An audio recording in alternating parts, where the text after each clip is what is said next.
Hello दोस्तों, welcome. Uniparts India limited company का IPO open होने वाला है। कंपनी के डिटेल्स देखें, जैसे कंपनी करती क्या है, बिजनेस मॉडल क्या है, कब से मार्केट में कंपनी का फाइनेंशियल स्टेटस देखें, जैसे कि सेल्स ग्रोथ कैसा है, प्रॉफिट ग्रोथ कैसा है, आईपीओ आने के कारण देखें, और आईपीओ का price band, opening date, closing date देखें, और आईपीओ का जीएमपी अभी क्या चला है ये देखें। फाइनली से आईपीओ में अप्लाई करें या अवॉइड करें ये भी देखेंगे।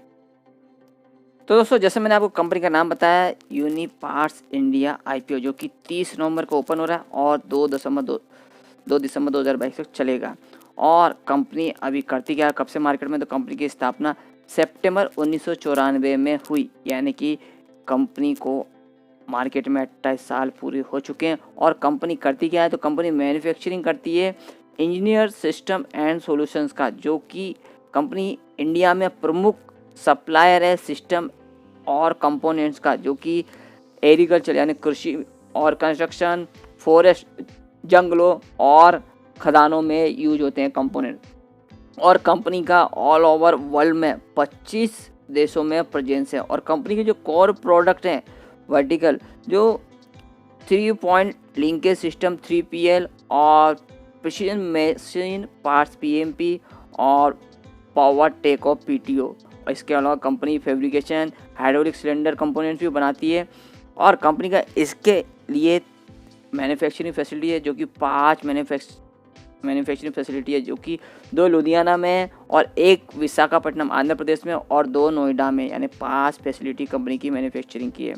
इसके अलावा कंपनी ने आउट ऑफ इंडिया, जो कि एल्ट्रिज लोवा, जो कि यूएस में, यूनाइटेड स्टेट में, इसको भी 2005 में यहाँ पे एक्वायर किया, जो कि ओल्सन इंजीनियरिंग LLC के नाम से थी। अभी कंपनी का नाम यूनिपार्ट्स ओल्सन के नाम से है। और कंपनी का इसके अलावा वेयर हाउसिंग और डिस्ट्रीब्यूशन फैसिलिटी है, जो कि अगुस्टा जॉर्जिया में है। और कंपनी का जो मेन बिजनेस है अभी इंटरनेशनल प्रेजेंस भी है, तो इंटरनेशनल सेल्स भी होता है, वहीं पे वेयर हाउस भी है, वहीं के वहाँ प्रोडक्शन फैसिलिटी इंटरनेशनल सेल्स भी होता है, और लोकल भी होता है इंडिया में सेल, और डायरेक्ट इंडिया से एक्सपोर्ट भी होता है। और कंपनी का जो वेयर हाउस है, वहाँ से भी कंपनी यहाँ पे वेयर हाउस सेल्स भी करती है।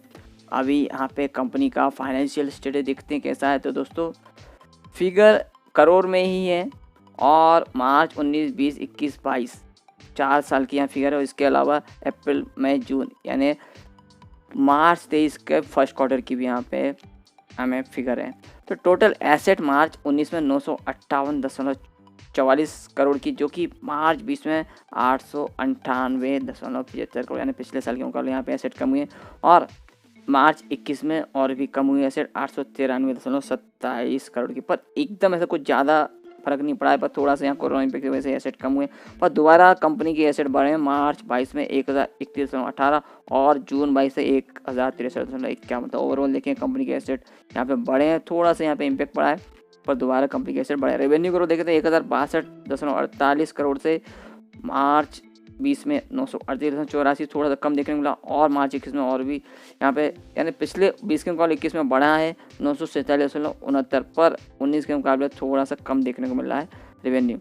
और मार्च 22 में अभी रेवेन्यू ग्रोथ शानदार अपट्रेंड में 1231 करोड़ का, और जून 22 में देखें 347.76 करोड़ का यहाँ पे, यानी 3 महीने मैंने फर्स्ट क्वार्टर में 3.5 करोड़ का यहाँ पे रेवेन्यू आया। तो यानी कि दोस्तों यहाँ पे 1314 से करीब यहाँ पे आपको मार्च 23 तक रेवेन्यू ग्रोथ देखने को मिलेगा, यानी कि पिछले साल के मुकाबले मार्च 22 के मुकाबले मार्च 23 में रेवेन्यू अप ट्रेंड में रहेगा, यानी कि ओवरऑल रेवेन्यू भी अप ट्रेंड में है कंपनी का। और प्रॉफिट देखें तो यहाँ पे 70 करोड़ से मार्च 19 में 70 करोड़ था, जो कि मार्च 20 में 62.64 करोड़ की, जो कि थोड़ा कम देखने को मिला। और मार्च 21 में 93 करोड़ से भी ज़्यादा का कंपनी को प्रॉफिट हुआ, यानी कि पिछले दोनों सालों के मुकाबले यहाँ पे मार्च 21 में कंपनी का प्रॉफिट अप ट्रेंड में, और मार्च 22 में तो 166.89 करोड़ का, और जून 22 लगभग 51 करोड़ का कंपनी को प्रॉफिट हुआ, यानी कि जो आने वाले साल मार्च 23 में 200 करोड़ के करीब यहाँ पे कंपनी का प्रॉफिट नजर आएगा। तो कंपनी का प्रॉफिट भी यहाँ पे ईयर ऑन ईयर बेस पे अप ट्रेंड में। नेटवर्थ देखें तो 421.98 करोड़ था, जो कि मार्च 19 में, मार्च 20 में 464.16, मार्च 21 में 560 करोड़ का, और मार्च 22 में 685 करोड़ का, और 30 जून 2022 में 93 करोड़ का। तो यहाँ पर नेटवर्थ भी ईयर ऑन ईयर बेस पे अपट्रेंड में जा रहा है। और कंपनी पे कर्ज तो 345 करोड़ का कंपनी पे कर्ज था मार्च 19 में, जो कि मार्च 22 में 256 और मार्च 21 में 127, मार्च 22 में 127 उसी रेंज में रहा और जून 22 तक 114, यानी कि कंपनी का कर्ज यहाँ पे 345 था, अभी 114 ये रह गया, यानी कि कंपनी ने अच्छा खासा कर्ज यहाँ पे कम किया, तो ये भी एक अच्छी बात है। ओवरऑल देखिए कंपनी का फाइनेंशियल स्ट्रॉन्ग है, company year on year base पे अप ट्रेंड है। अभी आईपीओ लाने का रीज़न तो यहाँ पे कुछ खास रीज़न नहीं है, कंपनी यहाँ पे ऑफर फॉर सेल ला रही है, जो कि पूरा पैसा जो प्रमोटर्स हैं उनके पास ही जाएगा, शेयर होल्डर्स के पास, यानी कंपनी का में एक भी पैसा कंपनी को नहीं मिलेगा। यही इसमें एक माइनस पॉइंट है कि जो ऑफर फॉर सेल है वो टोटल प्रमोटर्स को जाएगा, कंपनी के लिए कुछ नहीं मिलने वाला। अभी आईपीओ जैसा कि मैंने आपको बोला 30 नवंबर को ओपन हो रहा है, 2 दिसंबर तक चलेगा। फेस वैल्यू 10 रुपये पर शेयर का है, प्राइस 548 से 577 पर शेयर का है, लॉट साइज 25 शेयर्स का है और इशू साइज 835.61 करोड़ का, जो कि टोटल ऑफर फॉर सेल है। और issue type book will issue है। लिस्टिंग BSE NSE दोनों पे होने वाला है। QIB कैटेगरी का 50% का अलॉटमेंट, जबकि NII जिसे में HNI कैटेगरी बोलते हैं 15% का अलॉटमेंट रखा गया है। रिटेल कैटेगरी के लिए 35% का अलॉटमेंट रखा गया है। और कंपनी के प्रोमोटर्स में श्री गुरदीप सोनी जी और परमजीत सिंह सोनी जी, ये कंपनी के प्रोमोटर्स में। और टेंटेटिव टाइम टेबल में नवंबर 30 को आईपीओ ओपन, 2 दिसंबर तक चलेगा, 7 दिसंबर को लिस्टिंग, 8 दिसंबर को जिन्हें अलॉटमेंट नहीं मिलेगा उनका पैसा रिफंड किया जाएगा और जिन्हें अलॉटमेंट मिलेगा उनके डीमैट अकाउंट में शेयर 9 दिसंबर को क्रिएट किया जाएंगे। और लिस्टिंग 12 दिसंबर को हम जैसे रिटेल इन्वेस्टर कितना अप्लाई कर सकते हैं। तो दोस्तों मिनिमम एक लॉट जिसमें 25 शेयर रहेंगे 14,425 अमाउंट इन्वेस्टमेंट में रहेगा और मैक्सिमम 13 लॉट जिसमें 325 शेयर रहेंगे 1,87,525 अमाउंट इन्वेस्टमेंट में रहेगा। और स्मॉल HNI कैटेगरी में 14 लॉट जिसमें 350 शेयर्स रहेंगे 2,01,950 अमाउंट इन्वेस्टमेंट में लगेगा। और बिग HNI जिसमें 70 लॉट रहेंगे 1,750 शेयर 10,09,750 अमाउंट इन्वेस्टमेंट में रहेगा। और आईपीओ में प्रमोटर्स का होल्डिंग आईपीओ के पहले 75.54%, आईपीओ के बाद 65.79% रहेगा। और दोस्तों अभी कंपनी के आईपीओ में हम अप्लाई कर रहे हैं तो कंपनी का पता एड्रेस हमें पता होना चाहिए।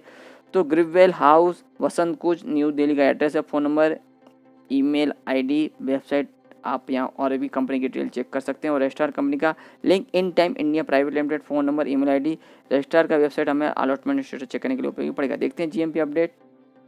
और एज ऑन 29 नवंबर 2022 शाम के 7 बजे का यहाँ जीएमपी अपडेट है, जो कि अभी जीएमपी 65 चल रहा है और जो इसका कट ऑफ प्राइस है 577 रुपया। इससे हम परसेंटेज में कैलकुलेशन करेंगे तो 11% का फिलहाल जीएमपी चल रहा है। और रिटेल कॉस्ट ऑफ 400 चल रहा है, सब्जेक्ट टू 2,500 और स्मॉल HNI और बिग HNI में 7,000 का फिलहाल चल रहा है। तो आगे और भी जीएमपी बढ़ सकता है।